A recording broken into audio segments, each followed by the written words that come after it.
Bonjour à tous, j'espère que vous allez bien. Je suis April et vous êtes sur une chaîne qui parle d'autisme. Aujourd'hui, on va évoquer la question de la naïveté. J'ai intitulé la naïveté sociale dans l'autisme.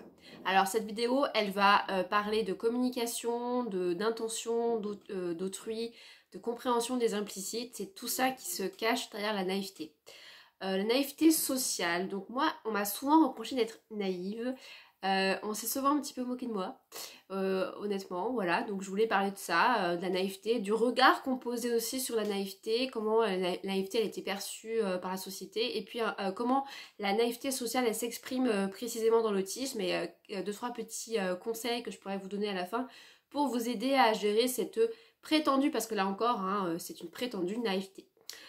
Donc c'est vrai que ça vous est sans doute souvent arrivé de vous être rendu compte, de vous rendre compte après coup que en fait on vous avait un petit peu manipulé ou on s'était un petit peu servi de vous et que vous n'aviez rien vu venir et c'était un petit peu embêtant, un petit peu vexant, voilà. Alors parfois ça peut avoir un côté amusant pour certaines petites choses du quotidien, un petit peu rigolote et sans conséquence, mais autant parfois ça peut carrément être dangereux quand on fait face à des personnes ou des situations malveillantes.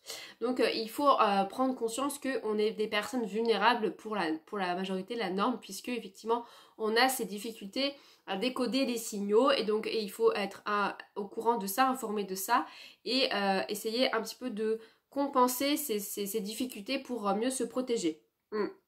Donc déjà il faut faire un petit peu la distinction entre la naïveté et la crédulité, c'est pas tout à fait la même chose, et aussi sur le fait de pas du tout comprendre, et comprendre mais ne pas vouloir se plier à ses règles quand ça ne correspond pas à son système de valeurs, ou bien pas comprendre certaines choses mais très bien comprendre d'autres choses. Et d'ailleurs après à la fin je parlerai aussi de la lucidité versus la naïveté sociale, puisque nous autistes on peut aussi avoir une grande lucidité à la différence des personnes non autistes. Donc ce n'est pas que, on va dire, négatif tout ça. Voilà, donc oui justement, je vais commencer par le système de valeurs. Donc quand on parle de système de valeurs, parce que pour moi c'est la première chose quand on parle de naïveté, de regard social qu'on pose sur la naïveté, c'est intéressant de noter que la naïveté, bah, bien sûr, elle est perçue toujours assez négativement par la société. Hein, et elle est souvent associée à quelqu'un qui serait bête, qui serait inexpérimenté, qui serait voilà trop crédule, qui ferait confiance à tout le monde, de façon un petit peu désorganisé, sans maturité, et aussi quelqu'un de jeune, hein, puisque l'inexpérience, ça va avec la jeunesse. Alors que quand je regarde la définition de la naïveté dans le dictionnaire, bah, en fait, je me rends compte que la définition, elle porte au contraire un regard plutôt positif sur la naïveté. Je vous lis la définition du Robert. Naïveté non féminin, caractère naturel, simple et vrai, simplicité, grâce naturelle, empreinte de confiance et de sincérité. Donc, bon, a priori, la confiance, la sincérité, la grâce, la simplicité, tout ça c'est plutôt positif. Donc en fait, pourquoi on voit négativement la naïveté en général, bah, c'est parce que la naïveté, elle souffre de préjugés et qu'on préfère la considérer sous un certain angle défavorable, qui révèle aussi du coup de manière souterraine comment on considère tout un pan de la population. Je m'explique.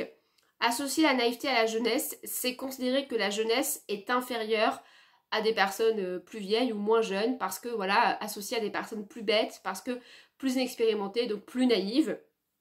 Je parle aussi des enfants, du coup les enfants qui seraient vus là encore comme des êtres, on va dire naïfs, mais par essence. Ils sont naïfs parce que bah, ils n'ont pas encore intégré les codes sociaux, parce qu'ils sont dans la découverte, dans la curiosité, dans l'exploration du monde. Mais quand on dit d'enfants qui sont naïfs, d'ailleurs ça ne se dit pas parce qu'en fait c'est presque inhérent à leurs conditions, c'est quand même une façon de les percevoir là encore de manière négative, en faisant une hiérarchie par rapport à des adultes qui eux savent, connaissent le monde et donc sont plus lucides. Je vais aussi parler des femmes, puisqu'en fait, alors on parle des jeunes, donc les jeunes sont souvent stigmatisés, vus comme des êtres, là encore, en devenir et donc inférieurs. D'ailleurs, derrière cette idée, il y a la question de l'agisme, qui est la discrimination vis-à-vis des jeunes. Je vais aussi parler des femmes, et en particulier des jeunes femmes, parce qu'il y a souvent ce mythe de la jeune fille en fleurs qui est la pureté, la grâce incarnée, et qui est très influençable et manipulable avec une certaine fraîcheur, et qui va se faire avoir notamment par les hommes. Donc là encore, il y a une vision négative de la naïveté à travers ce stéréotype de la jeune fille ou la jeune femme. Voilà. Donc c'est souvent quand même voilà, associé à des personnes qui sont vues de manière négative, plus ou moins négative par la société. Donc être naïf dans une société qui valoriserait des valeurs positives comme la gentillesse, on a dit la confiance, la sincérité, le côté naturel, voilà, le côté vrai, finalement ce serait pas un problème. Mais il y a comme une inversion des valeurs en fait, où c'est beaucoup plus valorisant dans cette société paradoxalement de très bien connaître les codes, de très bien savoir comment fonctionne le monde, de très bien savoir jouer jouer de ces codes et voire parfois d'être carrément cynique, de savoir mentir, de savoir manipuler, de savoir profiter, c'est vu de manière plus positive paradoxalement parce que c'est associé à une certaine expérience, une certaine maturité, une certaine parfois même sagesse, voilà. Donc on va plus admirer des personnes qui savent très très bien manipuler les autres. Ce sont des personnes qui vont être considérées comme fortes, comme charismatiques et on va se ranger à leur côté.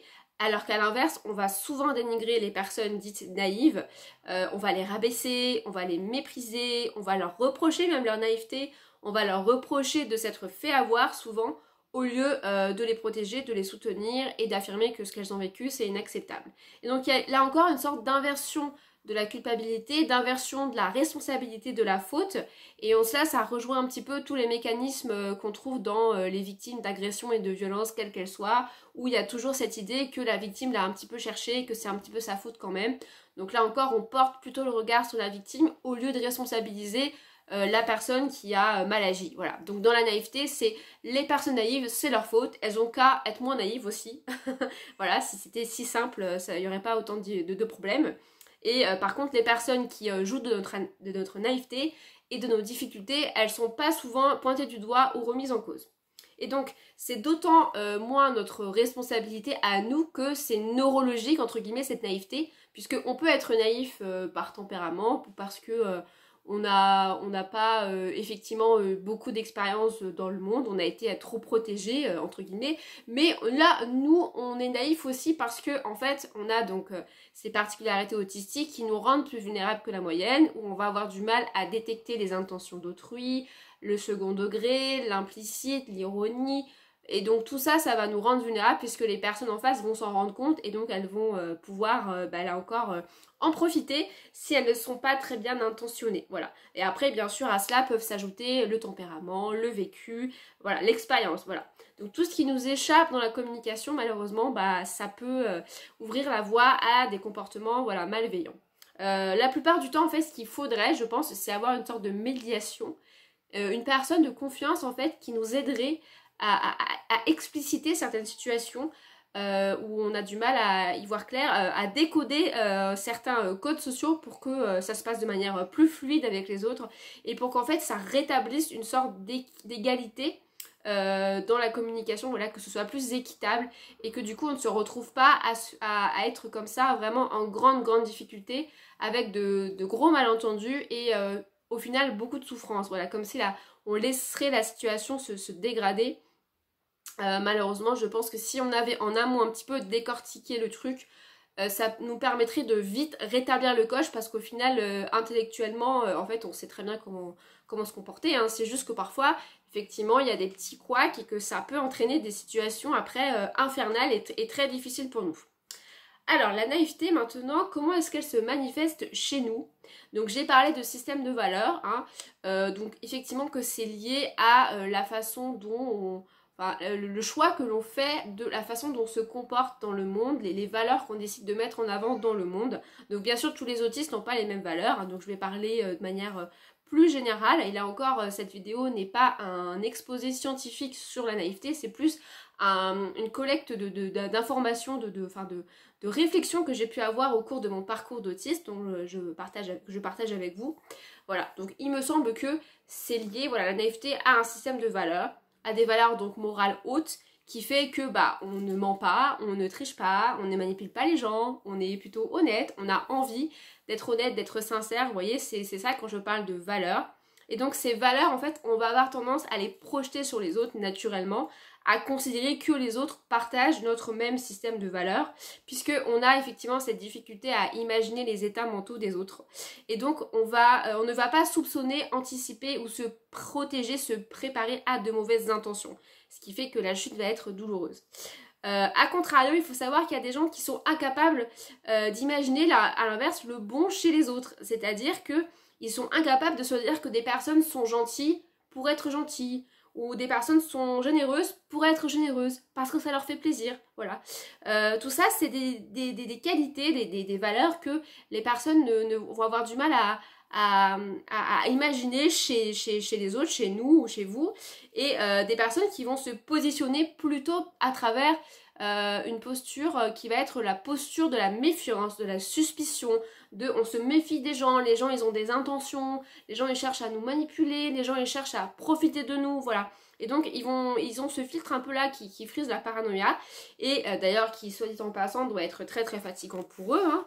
Mais pourquoi ? Parce qu'en fait, ce sont leurs valeurs à eux, voilà, c'est ce qu'ils sont, et en fait comme ils savent très très bien de quoi eux ils sont capables, comme ils savent très très bien de quelles mauvaises intentions ils sont capables, en fait ils ont très très peur des mauvaises intentions des autres qu'ils supposent avoir des autres, voilà. Mais bien sûr, ça peut aussi être le cas des autistes, hein. Là encore c'est une question de système de valeurs, mais du coup c'est aussi pour ça que parfois on se fait avoir, qu'on est trop naïf, parce que en fait on ne peut pas imaginer que les autres pensent différemment de nous et qu'ils ont des intentions différentes des nôtres.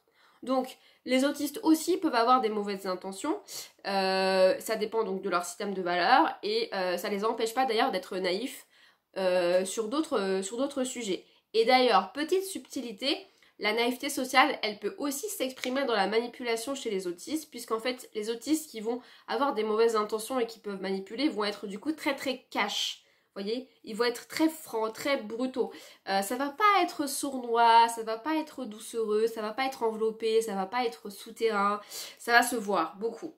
Ça va être sans concession. Donc quelqu'un qui pense qu'à lui qui fait le truc jusqu'au bout sans se soucier des conséquences et sans avoir de l'empathie pour les autres, mais sans les codes sociaux qui vont avec. Donc sans le côté un peu caché, un peu hypocrite. Voilà, pour résumer. Et comme il n'y a pas d'hypocrisie, je pense qu'il n'y a pas d'hypocrisie chez les autistes, ou alors qu'il y a une hypocrisie qui est très maladroite, ou qui est pas très élaborée. En fait, quand ils veulent être odieux, méchants, ils le sont vraiment de manière très violente, parfois très frontale, et ça se voit beaucoup. Et par contre, là où ils vont être naïfs, c'est parfois dans les conséquences de leurs actes, où ils vont pas comprendre après pourquoi en fait ça se passe mal avec les autres, pourquoi ils n'ont pas d'amis, pourquoi ils sont rejetés. Voilà, si je peux expliquer les choses comme ça. Donc le vivre ensemble, c'est quelque chose qui peut être difficile à appréhender pour nous, parce que je m'inclus dedans, aussi à cause d'années de souffrance, de violence, de maltraitance, où on va avoir tendance à se refermer sur nous-mêmes, à ne plus faire confiance, à ne plus savoir comment communiquer, comment vivre les uns avec les autres, parce qu'on n'a pas justement ces fameux codes, et qu'on se rend compte qu'on se comprend mal. Alors, effectivement, on se comprend mal. Déjà, il y a une question aussi de nuance, c'est-à-dire que certains autistes vont avoir tendance à trop donner trop vite, sans justement faire les étapes. Donc en brûlant les étapes et en confondant par exemple être à une connaissance avec un copain, avec un ami. Et justement cet aspect-là vont se montrer naïfs, parce que c'est pas parce qu'on s'entend très très bien avec quelqu'un à un instant T que ça en fait quelqu'un de proche. Voilà, et c'est ça peut-être que nous on a du mal à comprendre. Parce que pour les neurotypiques, il y a aussi des choses qui sont très ritualisées, qui sont très balisées, et quoi qu'on en dise, et que les priorités ou les exigences ne se situent pas sur le même plan. Par exemple, pour les autistes, la priorité, ça peut être, là encore c'est une hypothèse, ça peut être la recherche de profondeur et de vérité, quand en face, la personne peut avoir comme priorité plutôt le confort et le plaisir, c'est-à-dire la légèreté, donc on se prend pas la tête, on a des petites conversations comme ça pour passer le temps, mais on va pas forcément être dans une recherche d'intensité, on va beaucoup réfléchir sur le monde, on va se poser des questions, etc. Et donc là, nous, notre positionnement, ça va venir les heurter, là où ils ne veulent pas aller, et ça peut donc créer une réaction assez de rejet, assez agressive, qu'on ne va pas comprendre. Parce qu'on va se dire, mais pourquoi je me fais agresser alors que mes intentions étaient honorables ? voyez? Donc c'est une différence d'intention là encore.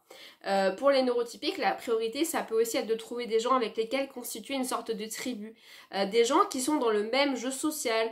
Par exemple, vous allez avoir des amis qui vont tous se fiancer, puis se marier un peu au même moment ou les uns à la suite des autres, ou qui vont avoir des enfants à peu près au même âge, ou qui vont avoir un avancé de carrière à peu près en même temps, dans le même domaine. Donc pour qui un peu le mantra ce serait qui se ressemble s'assemble, quand parfois en fait les autistes ils sont plus dans une recherche d'originalité. L'atypisme des autistes en fait c'est aussi cette recherche justement d'atypisme, d'originalité jusqu'au bout qui peut heurter en fait des personnes qui sont pas dans cette recherche là, qui sont plus dans un jeu social.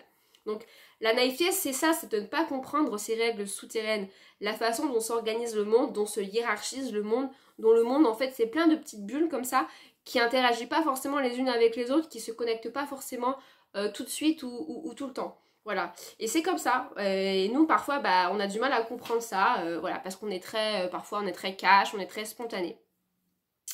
La naïveté sociale, elle s'exprime aussi dans la communication, bien sûr, dans le sens où on croit qu'on parle tous de la même façon, de la même chose, avec les mêmes objectifs, mais en fait c'est faux et ça peut créer des gros malentendus. Parce que souvent quand un autiste communique, c'est vraiment pour se faire comprendre ou alors entrer en relation, par intérêt pour les autres.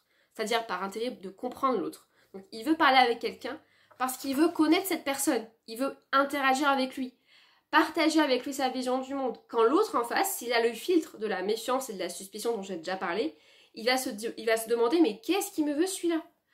Sous-entendu, qu'est-ce qu'il cherche à obtenir de moi ? Parce qu'en fait, ce filtre-là, ça sous-entend qu'il y a forcément un objectif ou une intention cachée. Donc on parle de quelque chose pour dire autre chose, et c'est à l'autre de décoder. Mais pour obtenir aussi quelque chose de l'autre. Donc la communication, elle est un peu plus pragmatique, je dirais parfois plus utilitariste. Pour les autistes, ils peuvent aussi avoir cette communication, mais dans ce cas-là, ça va être beaucoup plus cash. C'est est-ce que je peux avoir ça de toi? Oui ou non? Question fermée. Ça va pas être une communication où en fait on sème des petites graines, on tend un peu des perches pour que l'autre saisisse ce qu'on veut de lui, mais sans lui dire clairement. Donc c'est deux objectifs différents. Et la naïveté, ça va être de croire qu'en fait on a le même référentiel, alors que pas forcément, et là encore c'est très difficile pour les personnes non autistes de comprendre que nous quand on communique en fait il n'y a pas ces intentions cachées. On dit ce qu'on pense, voilà, la plupart du temps on pense ce qu'on dit, on dit ce qu'on pense. Et s'il y a ces petites hypocrisies, elles sont très mal faites, elles sont très maladroites, elles se voient beaucoup, on n'est pas très doué là-dedans. Et donc voilà, donc petit tips, je dirais, c'est de toujours se demander quel est l'objectif de la communication. Pourquoi je veux parler? Est-ce que c'est pour... Si c'est pour partager avec quelqu'un, c'est ok. Mais si c'est pour obtenir quelque chose de l'autre, est-ce que c'est ok aussi? Mais il faut vraiment que ce soit clair dans notre tête. Parce que si c'est pas clair, en fait, on peut tomber dans une sorte de flou, de magma, où en fait on va parler, être dans l'hyper-verbalisation, mais en fait c'est la boulangère. Donc la boulangère, on y va pour acheter son pain. On lui parle un petit peu et puis ça s'arrête. On n'est pas là pour créer une relation émotionnelle avec sa boulangère. Enfin, avec le temps ça peut arriver, mais s'il y a une file d'attente parce qu'il est midi, c'est pas le moment. Voilà, donc se demander quel est l'objectif de la communication. Ensuite, si vous êtes mal à l'aise avec une personne ou dans une communication mais que ce n'est pas clair pour vous, plutôt que de vous remettre en question, vous essayez de rationaliser, moi je vous dirais de plutôt vous concentrer sur votre ressenti. Parce que oui, il y a des choses qui nous échappent, mais par contre, le corps, il ne ment jamais. Donc le corps va vous parler. Si vous êtes mal, si vous avez le ventre qui se tord, si vous transpirez, si vous êtes intimidé, posez-vous la question, est-ce que là on est au même niveau? Est-ce que là il n'y a pas quelque chose de pas cool qui se situe, qui se joue? Et pour finir, je vais quand même parler de la lucidité, parce que moi je trouve qu'on insiste beaucoup sur le fait qu'on comprend pas bien, que voilà, on a des difficultés dans la communication, c'est difficile. Mais j'ai aussi l'impression que parfois on est un petit peu visionnaire, on a un petit peu un temps d'avance, dans le sens où on va percevoir des signaux, on va dire les signaux faibles, nous on va les voir. Parce qu'on a aussi cette pensée en détail qui fait qu'on va voir les petites choses.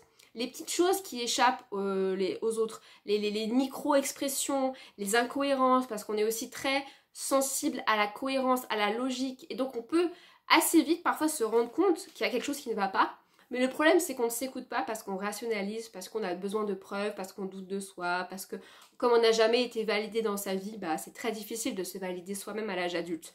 Donc je dirais qu'il faut aussi se faire confiance, il faut aussi se dire que notre vision du monde, notre façon de communiquer, même notre existence, même notre naïveté, je trouve qu'elle est importante. Et moi je me revendique naïve, dans le sens où moi j'ai plutôt tendance à entretenir des relations de confiance avec les gens, où a priori je n'ai pas de jugement négatif, que je me dis que parfois de belles choses peuvent se passer sans que ce soit forcément des gens qui vont essayer de m'arnaquer ou de tirer profit de ma gentillesse. Voilà, je préfère cultiver la naïveté, la simplicité, la gentillesse, la générosité. Et c'est dommage que ce soit des valeurs qui ne sont pas assez mises en avant et valorisées dans la société. Mais voilà, je vous dirais vive la naïveté, vive les difficultés à communiquer et vive les malentendus. Et c'est ça aussi qui fait la richesse de ce monde.